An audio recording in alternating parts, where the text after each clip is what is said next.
Peggy 12.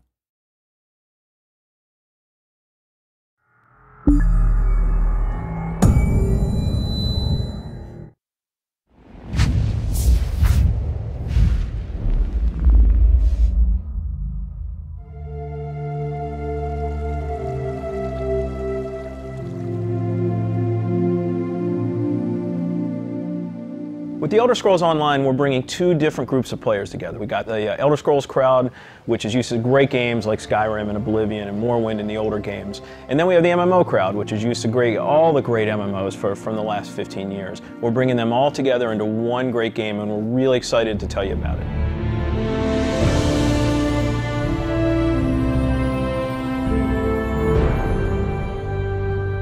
Elder Scrolls Online, everything you need to know about it is right in the name. It's Elder Scrolls, but it's online. And when the team set out, they wanted to create strategic real-time combat. We wanted to create a lot of world immersion. We wanted to create a landscape that was rewarded exploration. But all of that had to be brought together with really great social systems. So Elder Scrolls Online, it's set 1,000 years before Skyrim. And not only is it 1,000 years before Skyrim, but it draws on all the legends and everything that you've read about in the books that you find in Elder Scrolls games. So we've got 20 years of lore to draw upon. We made sure that Morrowind, Cyrodiil, and Skyrim feel like they do in Elder Scrolls 3, 4, and 5. The art style is right in line with those titles. Now you can explore all of Tamriel. You can return to places that you've seen before, and you can explore new places that you've never been.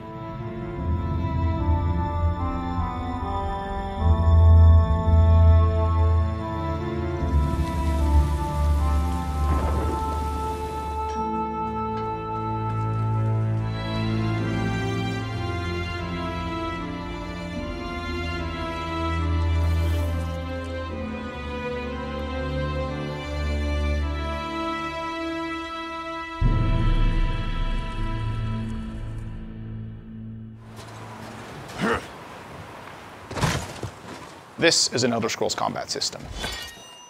Moving your mouse will make you look around and aim your weapon. You can tap your left click to attack, hold it to power, hold your right click to block, and of course sprinting, crouching, and sneaking around play a role.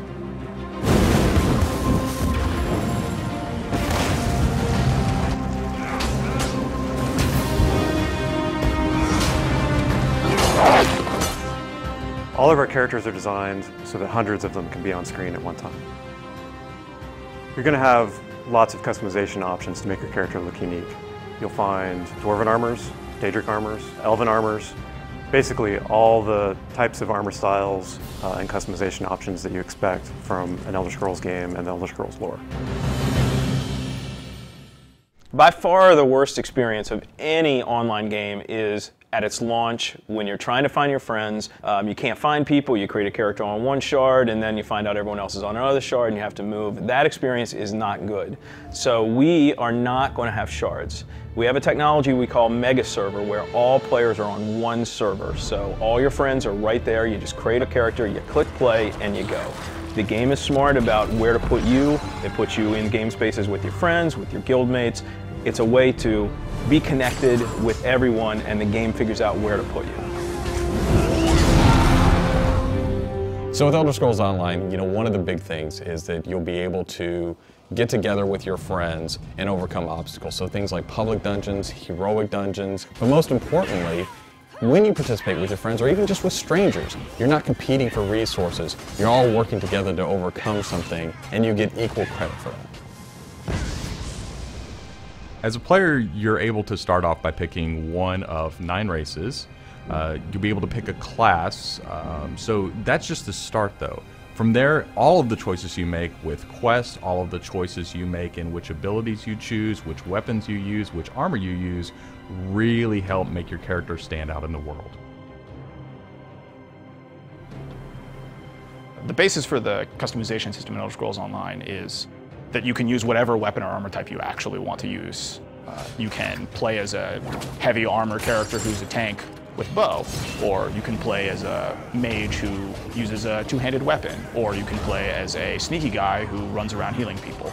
sort of the combination that you selected out of what armor type you use, what weapon type you use, and what class you use really creates a unique character experience for you. One of the things you're going to be able to do that's going to make you stand out is you have perks. For instance, perks allow you to become a werewolf or a vampire, or maybe even have special pets. But it's not just about that. There are other things like how you increase your stamina, how you increase your magic, or how you increase your health that really take you from your initial class choice, and it makes you stand out because you're saying, these are the things that are important to me. This is the way I want to play. This is the role I want to take in combat.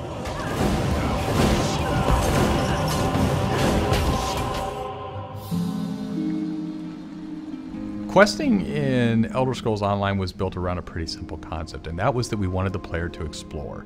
And we wanted, when the player explored, for them to be able to see something around a corner and say, oh, well, I was on this quest, but now I see something over there that's really interesting. And so they have this decision point of, which thing do I do next? And that's really where we want the player to go. It's not what do I do next, it's which one of these things do I do next.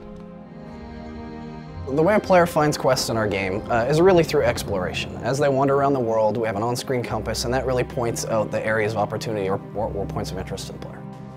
When the player finds a point of interest in the world, this is really where all of our story content is. And they're an opportunity for the player to make a change in the world. And a really good example of that is there's a werewolf invasion. When the player gets there, they fend off the werewolf invasion, they save the town, and every time you come back to that village, you'll be remembered and thanked by the villagers. The werewolves will be gone just like you would have in Oblivion as the hero of Klatch. Once you hit level 50, that's really where the game opens up. At this point, you're going into Cyrodiil to PvP, or you're deciding you want to go on a heroic raid with your guild and your friends, or maybe you might go into an adventure zone, which is our way of getting you into a zone where you can play solo, you can play with a small group, or you can play with a really large group to overcome obstacles.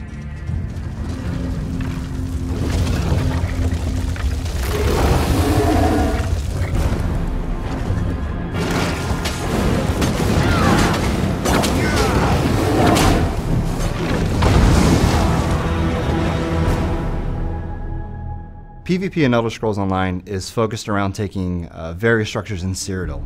If you remember Cyrodiil from Oblivion, the space is very large, and that's a perfect setting for having three alliances fight each other. During this timeline, Imperial City is up for grabs, and there's no Emperor, so players are going to be fighting using trebuchets, catapults, all kinds of weaponry to take and hold keeps, structures, and resource fixtures around the keep to actually give the opportunity to crown one of themselves as an Emperor. It's really important to us that PvP isn't just a veteran game. It's got to be something that people can do from the very beginning because you want to be comfortable in getting into this. So we make sure that everybody is on equal footing. So even at level 10, you can go into our PvP area and really have a great experience and a good time.